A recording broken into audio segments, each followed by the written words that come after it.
오늘이 어린이 주일로 지킵니다. 어린이, 요즘에는 어린이들이 참 많이 없어졌어요. 그죠? 그래서 우리 찬미가 V자를 그립니다. 어린이는 한자라. 참 감사하지요. 믿음의 무주선을 아이들에게 물려주자. 우리가 어떤 유산을 물려주려고 생각하십니까, 여러분? 이 세상에서 부귀영화를 물려줄 수 있으면 참 좋겠지만은 그것은 하루아침에 오늘 솔로몬의 행적을 읽어보면 하루아침에 하나님이 그걸 거둬가시는 것을 볼 수가 있습니다. 전에 어떤 아주머니께서 인터넷에 이런 글이 올라와 있었습니다. 한번 그대로 읽어보겠습니다. 딸만 있는 사람이 아들 낳는 법 강의한다고 거품 물고 까불랑거릴 때 나는 고막 콱 죽고 싶어지대에 저 양반이 내 남편인가 하고. 경상도 여자입니다. 비 온다 했는데 세차하고 들어올 때 어찌 저리도 멍청한지 미치겠더라고. 얘 비 오는데 뭐 하려고 세차나 했는겨 하면은 뭐란 줄 압니까? 야, 씻고 놓아야 헹궈야 될 거 아이가. 팍 돌아필라 칼 때가 많아요. 골초가 꼴에 또 담배 해롭다고 다른 사람한테 담배 끓으려 할 때는 쏙으로 웃기고 자빠졌네. 지 담배는 못 끊으시면서 하고 중얼거렸다 캐대예. 자, 이 말을 내가 가만히 듣고 보니까 참 하루는 또 아들이 못 보던 노트북을 들고 집에 들어왔습니다. 그래서 어디서 났니 하니까 학교 친구 건데 그냥 집어왔어요. 임마 그건 도둑이야 그랬더니 아 필요하다면 아빠한테 말해야지. 아빠한테 이야기해도 안 사줄 거잖아요. 정말 필요하다면 아빠가 회사에다 집어다 주지. 그 아들의 그 아버지입니다. 이렇게 이야기를 썼어요. 우리가 살아가면서 가정 문제, 가장 무책임한 말 가운데 하나가 부전자전이라고 하는 말이 있습니다. 내가 나쁜 점이 있다고 또 그것이 아버지를 닮았다는 그런 것입니다. 그죠? 내 아버지가 있으니 나도 이렇게 살고 내 자식에게도 이런 모습을 전해줘야 한다는 이것은 정말 비극 가운데도 비극입니다. 사람은 운명의 노예가 아닙니다. 단지 자기 마음의 노예일 뿐입니다. 내 아버지가 그랬으니까 나도 마땅히 그래야 한다는 사람만큼 불쌍한 사람은 없습니다. 사랑하는 여러분, 가정의 달입니다. 내 아버지께서 좋지 못한 생활 모습을 보고 자라왔다고 할지라도 그것은 내 아버지로 끝내십시오. 그리고 내 아이들만큼은 훌륭하고 좋은 모습, 좋은 삶의 모습을 물려줘야 됩니다. 하나님께서는 사도 바울을 통해서 말씀하십니다. 뭐라고 말씀했을까요? 주 예수를 믿으라. 그리하면 너와 내 집에 구원을 얻으리라. 그렇습니다. 여러분, 불신앙의 흐름도 아버지에게서 끝나야 합니다. 내 아버지, 내 어머니는 하나님을 믿지 않았지만은 나는 하나님을 신뢰하면서 그분을 믿어야 합니다. 그래서 나도 살고 내 가정도 살고 내 자식들도 살아야 합니다. 우리가 기억하십시오. 하나님은 내가 예수를 믿어서 나와 내 가정이 구원받기를 원하십니다. 하나님 안에서 우리 가문이 복받기를 원하십니다. 하나님은 아브라함의 복의 근원으로 부르셨습니다. 그 복이 오늘 저와 여러분 우리의 자신과 자손손 만대에 이어지기를 원하십니까? 그렇게 되기를 축원합니다. 하나님의 자녀는 언제나 그 마음에서 나아갈 길을 찾고 있는 사람들입니다. 오늘 여러분의 심령이 어떻든 환경이 어떻든 여건이 어떻든 오늘 여러분의 심령 속에 하나님의 영이 운행하시기 나아갈 길을 열을 것입니다. 우리의 심령을 하나님께서 함께 잘라주실 것입니다. 하나님의 자녀는 지금까지 나를 억누렸던 억울한 어두운 영들을 걷어내는 작업을 해야 합니다. 내 마음속 깊은 곳에 자리 잡고 있는 사악한 영들을 물리쳐야 합니다. 그리고 하나님 안에서 나와 내 가정이 나아갈 복된 미래를 찾으십시오. 유명한 신학자, 사회학자인 토니 캄볼러는 이런 말을 했습니다. 모든 인간은 죽을 때 자기가 못다 이룬 업적을 후회하며 죽는 것이 아니라 바르게 살지 못한 것을 후회하면서 죽는다 그랬습니다. 업적에 관한 것은 살아있을 때 후회를 많이 하죠. 내가 이걸 못했어 하는데 내가 이 나이 먹도록 한 일이 무엇인가. 그러나 죽을 때는 그런 것을 가지고 후회하지 않습니다. 내가 일생을 어떻게 살아왔는가라고 후회하면서 죽는다는 것입니다. 우리는 언젠가는 죽습니다. 좀 더 짧고 길고 짧을 뿐이지 모든 인생은 다 죽습니다. 그러나 죽음 앞에서 우리는 살아온 자신의 인생에 대해서 후회는 없어야 합니다. 더 중요한 것은 사랑하는 내 아이들에게 좋은 기억을 남겨주어야 합니다. 5월 가정의 달이 시작됐습니다. 그리고 오늘은 어린이 주일로 지키는 날입니다. 이 가정의 달 우리는 나와 내 아이와 현재와 미래를 한번 깊이 생각해 볼 수 있었으면 합니다. 우리 부모님들의 한결같은 소원은 자녀들이 잘 되기를 원합니다. 그런데 어떻게 하면 내 자녀들 잘 될 수 있을까요? 어떻게 하면 잘 될 수 있을까요? 내 아이들을 위한 최고의 유산은 바로 믿음입니다. 믿음. 출애굽기의 위대한 역사를 성취한 여호수아는 12지파에게 가나안 땅을 분배하면서 이런 말을 했습니다. 죽기 전에 12지파의 트령들에게 유언을 합니다. 여호수아 24장 15절의 말씀에 보면은 만일 여호와를 섬기는 것이 너희에게 좋지 않게 보이거든 너희 조상들이 저 강 건너편 저편에서 섬겼던 신들이든지 또는 너희가 거주하는 땅에 있는 아모리 족속의 신들이든지 너희가 섬길 자를 오늘 택하라. 오직 나와 내 집은 여호와를 섬기겠노라고 이렇게 선언하고 있습니다. 저 강 건너편의 신은 애굽 사람들의 신을 말합니다. 저 애굽 사람들은 짐승과 해와 달과 별 같은 것을 섬겼습니다. 완전 우상 숭배입니다. 우상을 숭배하는 애굽은 오랜 역사를 가진 민족이지만 잘 살지 못하는 그런 국가였습니다. 가난한 나라입니다. 아모리 사람은 신은 주상입니다. 목상입니다. 나무나 돌, 새 같은 것으로 사람의 모습을 만들어 놓고 섬기는 것입니다. 그러므로 애굽의 신이나 아모리 사람의 신은 모두 우상입니다. 오늘 여호수아는 확실히 말합니다. 우상 숭배를 버리고 나와 내 집은 여호와를 섬기겠노라고 선포합니다. 이스라엘 민족이 복을 받는 것은 여호수아의 유언을 따라 하나님을 섬겼기 때문에 모든 것을 지킨 것입니다. 사랑하는 여러분, 여러분은 내 아이들에게 그리고 나를 아는 모든 사람들에게 여호수아처럼 이렇게 말할 수 있습니까? 오직 나와 내 집은 여호와를 섬기겠노라고 우리는 선포해야 됩니다. 그렇다면 여러분이 하나님을 섬겨서 어떻게 섬겼는지 그 섬김의 모습을 아이들에게 보여주십시오. 나의 잘못된 생활 모습으로 내 아이들에게 내가 섬기는 하나님을 믿으라고 할 수는 없지 않습니까? 내가 잘못하면서 어떻게 아이들하고 이걸 믿어야 된다고 말씀할 수가 있습니까?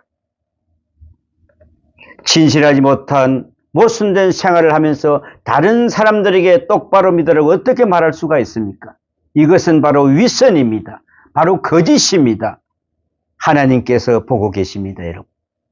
우리는 사람들이 보고 있을 때만 아니라 아무도 보지 아니할 때에 하나님의 사람이 되어야 됩니다. 형식적인 사람이 되어서는 안 됩니다. 미국의 역대 대통령 가운데 제일 존경받는 분은 16대 대통령이었던 아브라함 링컨입니다. 그렇다면은 그는 어떻게 하여 미국 역사상 제일 존경받는 사람이 될 수 있었을까요?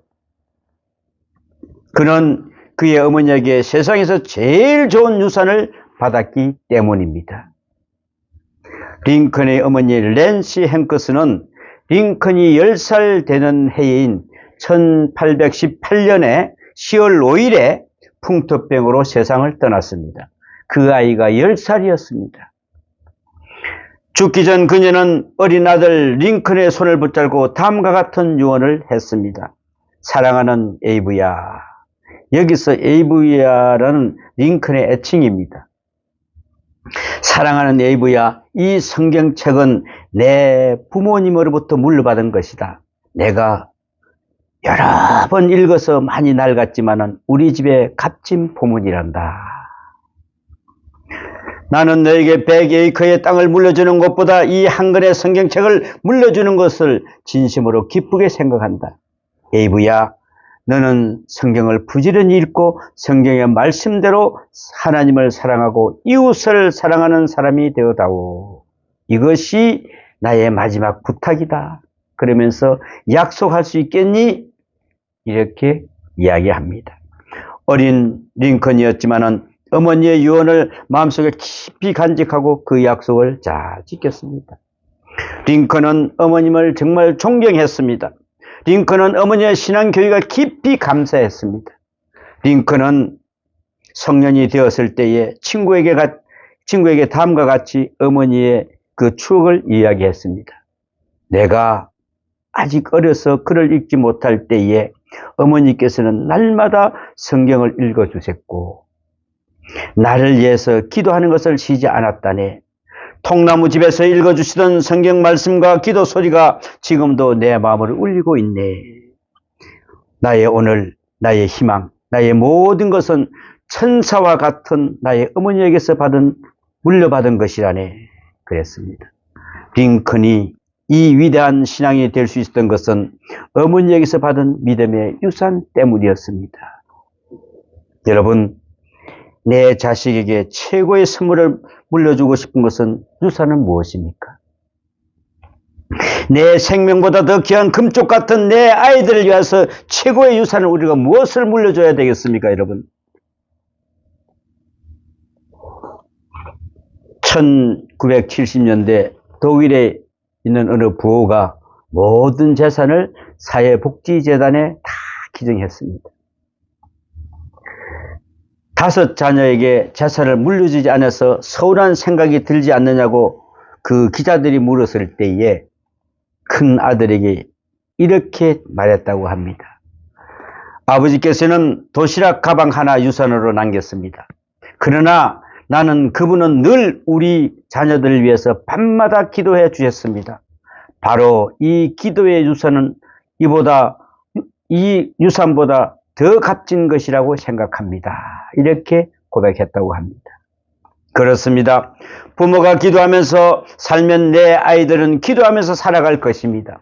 부모가 하나님을 말씀을 두려워하고 경외하면은 내 아이들도 하나님 말씀을 두려워하고 경외할 것입니다.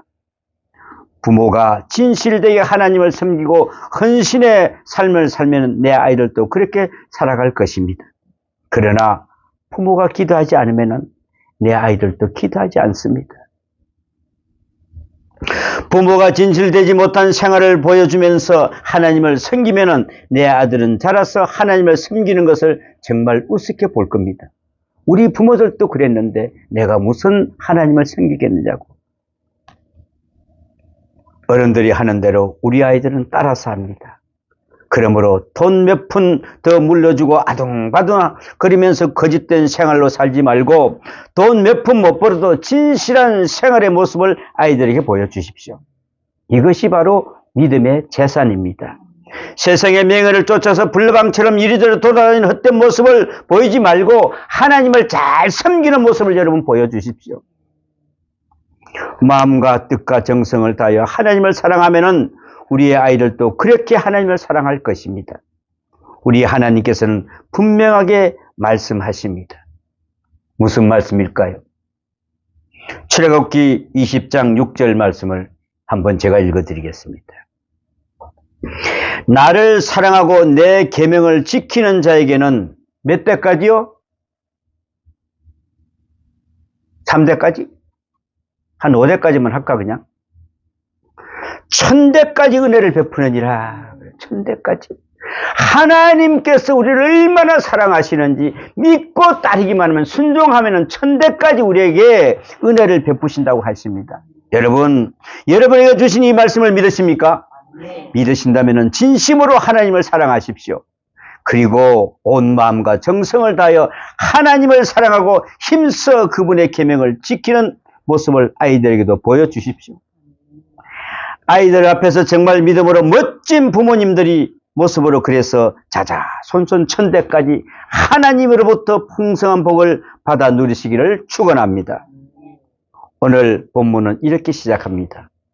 솔로몬 왕이 바로의 딸 외에 많은 이방 여인들을 사랑했으니 그랬습니다.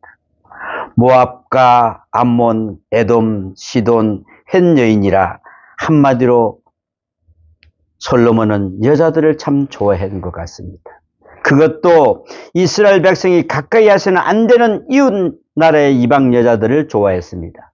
특별히 신명기 17장 17절에 하나님께서는 이렇게 말씀하셨습니다. 아내를 많이 두어서 그 마음에 미혹되게 하지 말라고 그랬습니다. 그런데 오늘 본문은 3절에 보면은 후궁이 700명이고 첩이 300명이나 얻었다고 했습니다. 그리고 이들이 왕의 마음을 돌이켜 하나님을 떠나게 했습니다. 4절 이하를 보면은 늙은 솔로몬은 이방 여인들을 따라서 다른 신을 섬겼다 그랬습니다. 다른 신을 섬겼다. 그는 그의 아버지 다윗처럼 하나님을 온전한 마음으로 섬기지 못했습니다. 뿐만 아니라 다른 신들을 따라가지 말라는 하나님의 말씀에도 순종하지 않았습니다. 그런데 아버지 솔로몬이 이러한 모습을 보고 성장했던 그의 아들 르호보암을 보십시오. 어떠합니까? 성경은 르호보암은 아버지 솔로몬보다 더 악독한 정책을 세우고 더 난폭한 죄로 행했던 것을 알 수가 있습니다. 솔로몬은 아들 르호보암에게 자신의 많은 재산과 왕위까지 물려주었으나 몇 년이나 갔을까요? 그게 겨우 5년 넘기지 못하고 그 많은 포물과 애굽왕 많은 보물을 애굽막 사사의 침공을 받아서 몽땅 다 빼앗기고 말았습니다. 그리고 무엇보다도 르호보암은 나라를 남과 북으로 갈라지는 하나님의 진노를 보아야만 했습니다. 그러나 정말로 무서운 것은 르호보암이 아버지 솔로몬의 부패한 모습을 그대로 본받았다는 것입니다. 그런데 이스라엘이 둘로 나눠지게 했던 장본인 솔로몬을 보게 되면은 그가 그렇게 여성 편력이 또 심했던 원인은 그의 아버지 다윗에게서 찾을 수도 있습니다. 다윗은 부하의 아내인 밧세바를 빼앗았습니다. 그에게는 이미 아내가 여러 명 있었습니다. 그럼에도 불구하고 그는 또 다른 여인을 얻고자 충실한 부하를 주겠습니다. 그리고 그 여인에게서 난 아들이 바로 솔로몬입니다. 어쩌면 솔로몬은 아버지의 여성 편력이라는 비난의 소리를 들으면서도 자랐는지도 모릅니다. 그리고 하나 이상 또 다른 어머니에 대면서 성장했습니다. 그가 본 것은 아버지의 여성 편력이었습니다. 그랬기 때문에 어쩌면 솔로몬은 아버지 다윗보다 더 심한 여성 편력에 빠졌는지도 모릅니다. 우리는 여기에 중요한 삶의 중요한 교훈을 배울 수가 있습니다. 한마디로 자식들이 배운다는 것입니다. 부모의 믿음이 좋은 것도 자식들의 배움이 됩니다. 부모가 믿음이 없이 타락하는 것도 자녀들은 그대로 배웁니다. 우리가 살아가다 보면은 어느 순간에 재물을 다 잃어버릴 수도 있습니다. 또 건강도 잃어버릴 수도 있습니다. 그럼에도 불구하고 믿음을 잃어버리지 않는다면은 아이들에게 믿음 없는 부모의 모습을 보여주면 안 된다는 것입니다. 우리 부모님은 다 잃어도 하나님은 안 버린다는 말을 우리는 들어야 합니다. 아, 그렇구나. 그렇게 힘들고 찢을 때 우리 부모님들은 오직 예수만 붙들고 있던 부모님구나. 이렇게 우리는 돌아봐야 됩니다. 반대로 아브라함을 한번 보십시오. 아브라함은 백세의 아들 이삭을 얻었습니다. 정말 금지옥엽이야 정말 눈에 넣어도 아프지 않은 그런 아들이었습니다. 그런데 어느 날 하나님께서는 아브라함에게 이삭을 번제로 바치라고 말씀하십니다. 창세기 22장 3절에 보면은 성경은 당시의 상황을 이렇게 말씀하고 있습니다. 창세기 22장 3절에 보니까 아브라함이 아침에 일찍 일어나 나귀 한 장을 지고 두 종과 그의 아들 이삭을 데리고 번지에 쓸나무를 쪼개어 가지고 떠나 하나님이 자기에게 일러주신 곳으로 가더니 그랬습니다. 여러분, 그렇게 아브라함은 하나님의 말씀에 순종하여 하나님께 지시한 곳으로 도착합니다. 도착하자마자 아브라함은 단을 사기 시작합니다. 우리가 여기서 생각해 보아야 할 것이 있습니다. 이러한 모든 작업을 아브라함 혼자서 했을까요? 하는 것입니다. 혼자서 했을까요? 그 100세가 넘은 할아버지 혼자서 했을까요? 이삭이 나무를 지고 갑니다. 아브라함은 한 손에 불을 들고 한 손에 칼을 들고 갑니다. 지시한 곳에 도착합니다. 단을 만들었습니다. 자리를 잡은 후 이삭이 지고 온 나무를 차곡차곡 쌓습니다. 아브라함은 과연 아브라함이 혼자서 했을까요? 아닙니다. 우리가 알 수 있는 것은 아브라함과 이삭이 함께 했을 거라는 것입니다. 그 자리는 이삭은 죽어야 하고 아브라함은 이삭을 죽여야 하는 그런 자리입니다. 여러분, 그런 자리에 여러분이 섰으면 어떤 모습이겠습니까? 아들을 죽여야 하고 아버지는 아들을 죽여야 하는 그런 상황이면 어떻게 하겠습니까? 우리는 여기서 이런 절박하고 기막힌 현실 앞에서 담담하게 행동하는 두 사람을 봅니다. 이것이 바로 믿음입니다. 우리는 믿음을 너무나 값싸게 생각하고 감상적으로 생각해서는 안 됩니다. 그러기 때문에 우리의 믿음에는 고통과 대가가 없습니다. 희생이 없습니다. 그러나 아브라함은 하나님을 위해서라면 고통을 선택했습니다. 하나님의 말씀하시니까 그대로 순종했습니다. 이 모습을 아들 이삭이 그대로 보았습니다. 그대로. 아버지를 통해서 그는 고통이라도 하나님의 뜻이라면 그대로 해야 한다는 것을 알았습니다. 비록 자신이 장작더미에 올라가 불에 타 죽는 번제가 되어도 하나님을 향한 아버지의 믿음을 확신했기 때문에 순종했습니다. 보십시오. 아브라함은 아들 이삭에게 양 몇백 마리, 소 몇백 마리, 땅 몇 평을 불러주려고 하지 않았습니다. 아버지 아브라함은 아들 이삭에게 자신이 어떻게 하나님을 경외하는지 그의 믿음의 유산을 물려주었습니다. 그 결과 아브라함이 죽은 후에 하나님께서 이삭에게 어떤 복을 주셨는가 이렇게 증거하고 있습니다. 어떤 복을 주었을까요, 여러분? 창세기 26장 12절과 13절 말씀을 한번 보겠습니다. 이삭이 그 땅에서 농사하여 그해 몇 배요? 몇 배나 했을까요? 한 10배? 100배나 얻었고 여호와께서 복을 주심으로 그 사람이 창대하고 왕성하여 마침내 어떻게 됐다고요? 거부가 됐다요. 거부가. 하나님께서는 우리에게 복을 주실 때 그냥 째째한 이런 복을 주시는 게 아니라 순종하고 믿고 따라 들어오면은 복을 못 줘서 하나님은 야단이시라니까요. 왜 성경에 이런 말씀을 기록해 놓겠습니까? 왜 아브라함이 이삭을 갖다 바치겠습니까? 아, 그래, 이삭의 그 믿음도 너무나 크게 샀던 것입니다, 여러분. 여러분, 창대하고 왕성하고 마침내 거부가 되었더라. 여러분, 여러분이 이렇게 하시기를 축원합니다. 이런 은혜가 있으십시오. 우리는 입도 크게 벌리고 마음도 크게 가지십시오. 양 믿음은 하나님 자녀인데 모든 것을 채워주신다는 걸 믿고 기도하면 하나님 채워주십니다. 어떤 장로님이 아이들이 와가지고 집에서 소꿉 장난을 하고 놀고 있었습니다. 근데 아이들이 아빠들을 자랑을 합니다.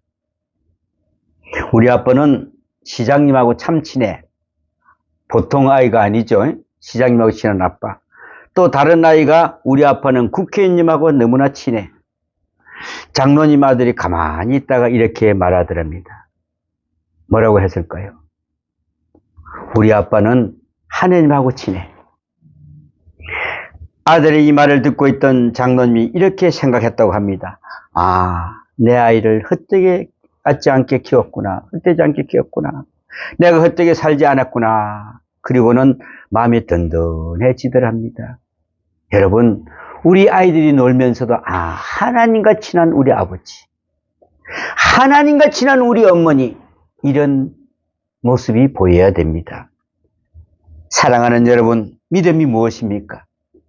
신앙생활이라는 것이 무엇입니까? 저는 믿음이라는 것을 내가 믿는 하나님을 향한 마음을 다른 사람에게 보여주는 것이라고 생각합니다.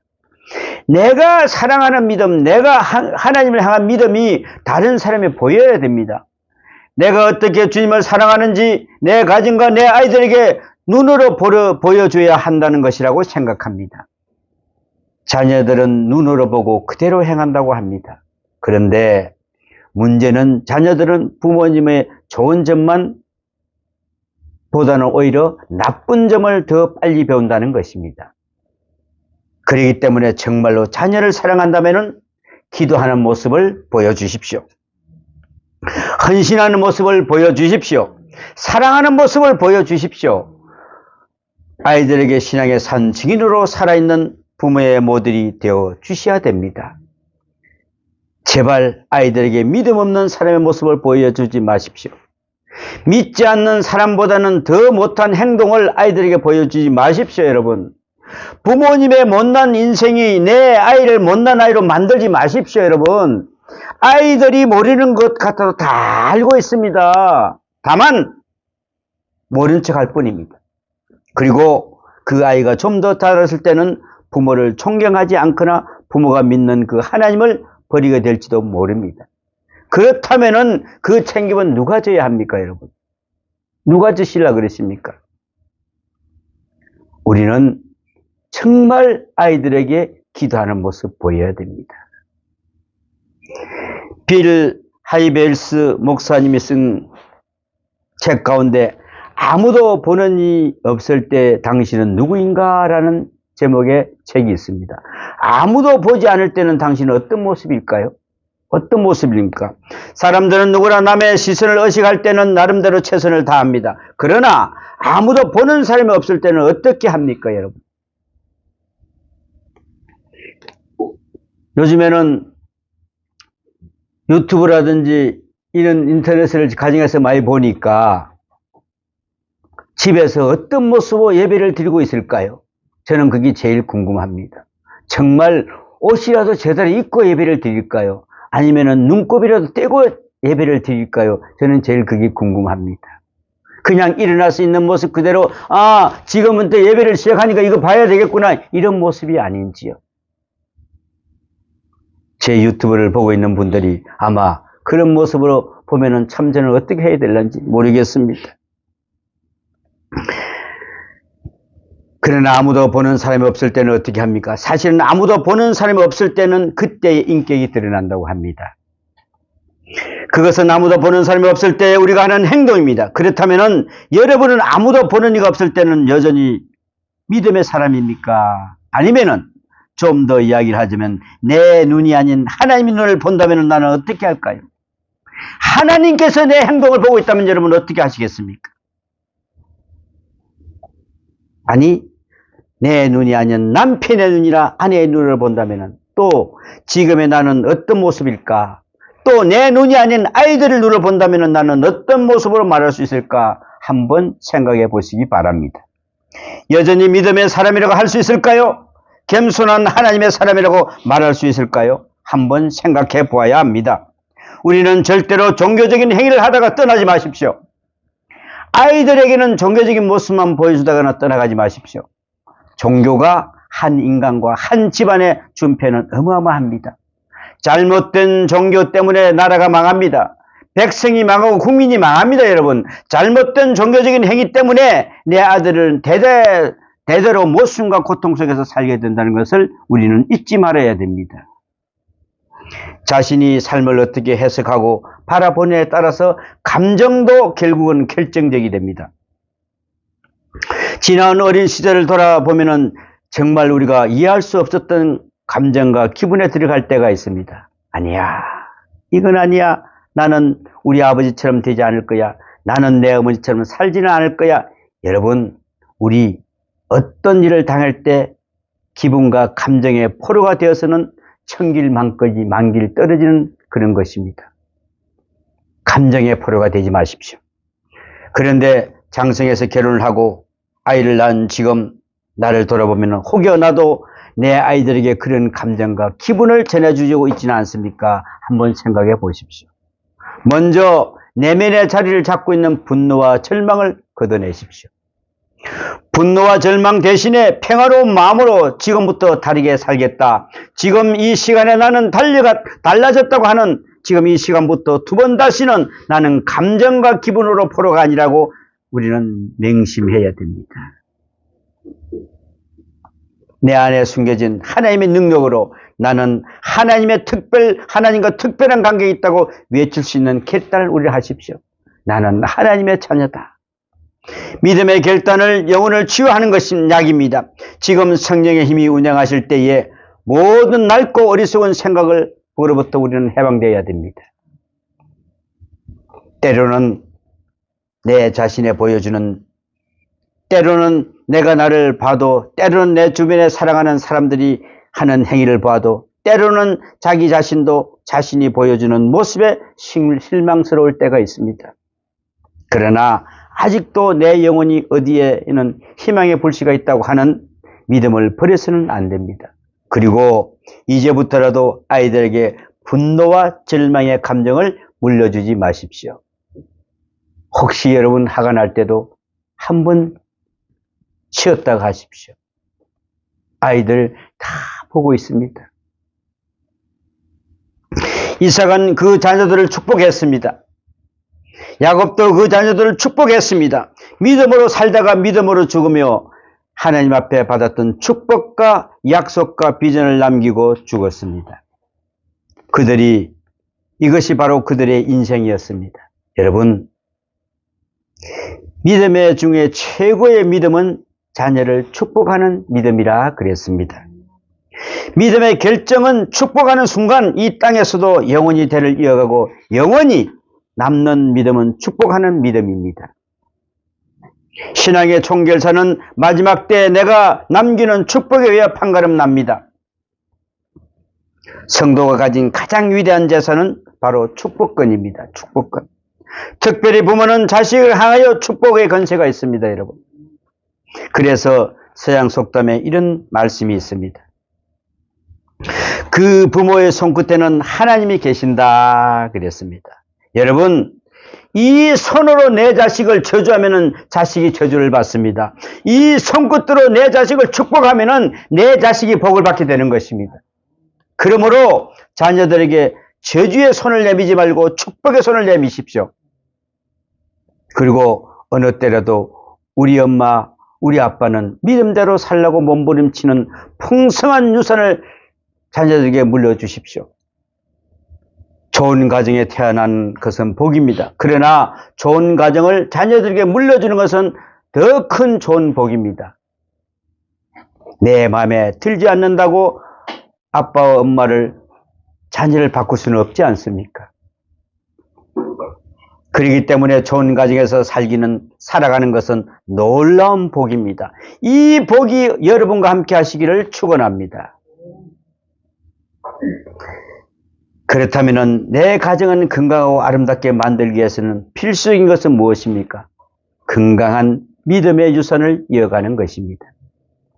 사랑하는 아이들에게, 가족에게 진실한 믿음의 본이 되어주는 것입니다.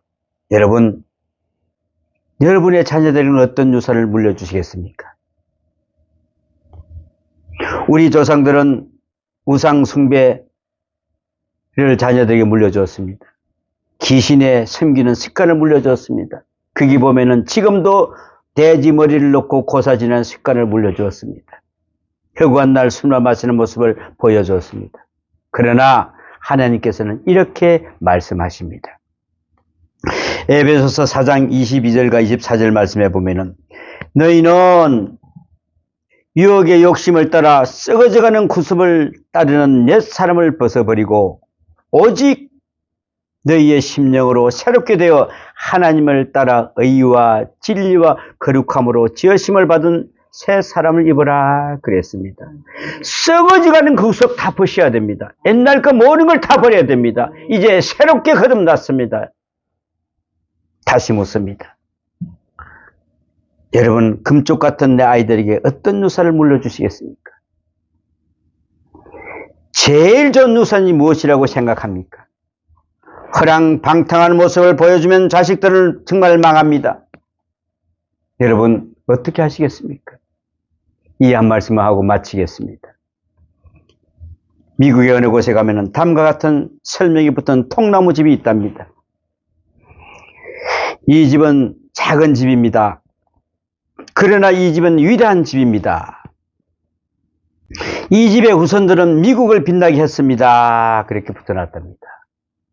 그 집이 주인은 조나단 사라 부부였습니다. 그들은 12명의 아이를 낳았는데 11명을 건강하게 자랐습니다. 그들 후손은 5대에 걸쳐 그 가계를 조사했더니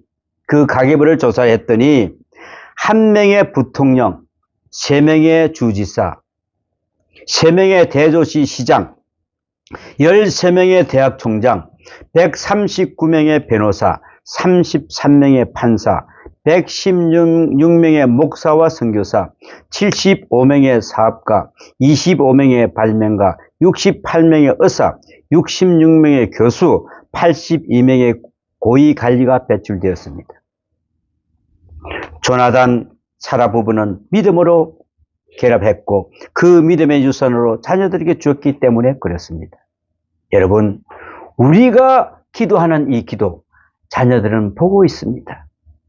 사랑하는 여러분, 자녀들에게 오직 믿음, 오직 하나님 말씀, 모범된 믿음 생활이 이어져야 한다는 것입니다.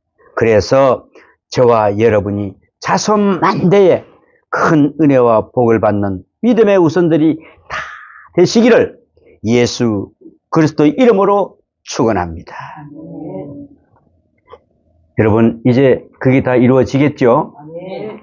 이루어질 줄 믿습니다. 기도합니다. 아버지 하나님, 참 감사합니다. 이렇게 우리의 믿음의 유산을 물려줍시다. 우리의 믿음은 무엇입니까? 내가 하나님 앞에 나가는 삶입니다. 하나님 앞에서 바로 서서 주여라고 부르짖는 그런 삶입니다. 어떤 재산과 어떤 부귀영화보다도 주님 믿음의 재산을 상속하는 그런 복된 삶이 되게 도와주시옵소서. 오늘도 주님과 아름다운 동행으로 승리하는 복된 삶이 되게 도와줄 믿사옵고 우리를 구원하신 예수님 이름으로 기도합니다. 아멘.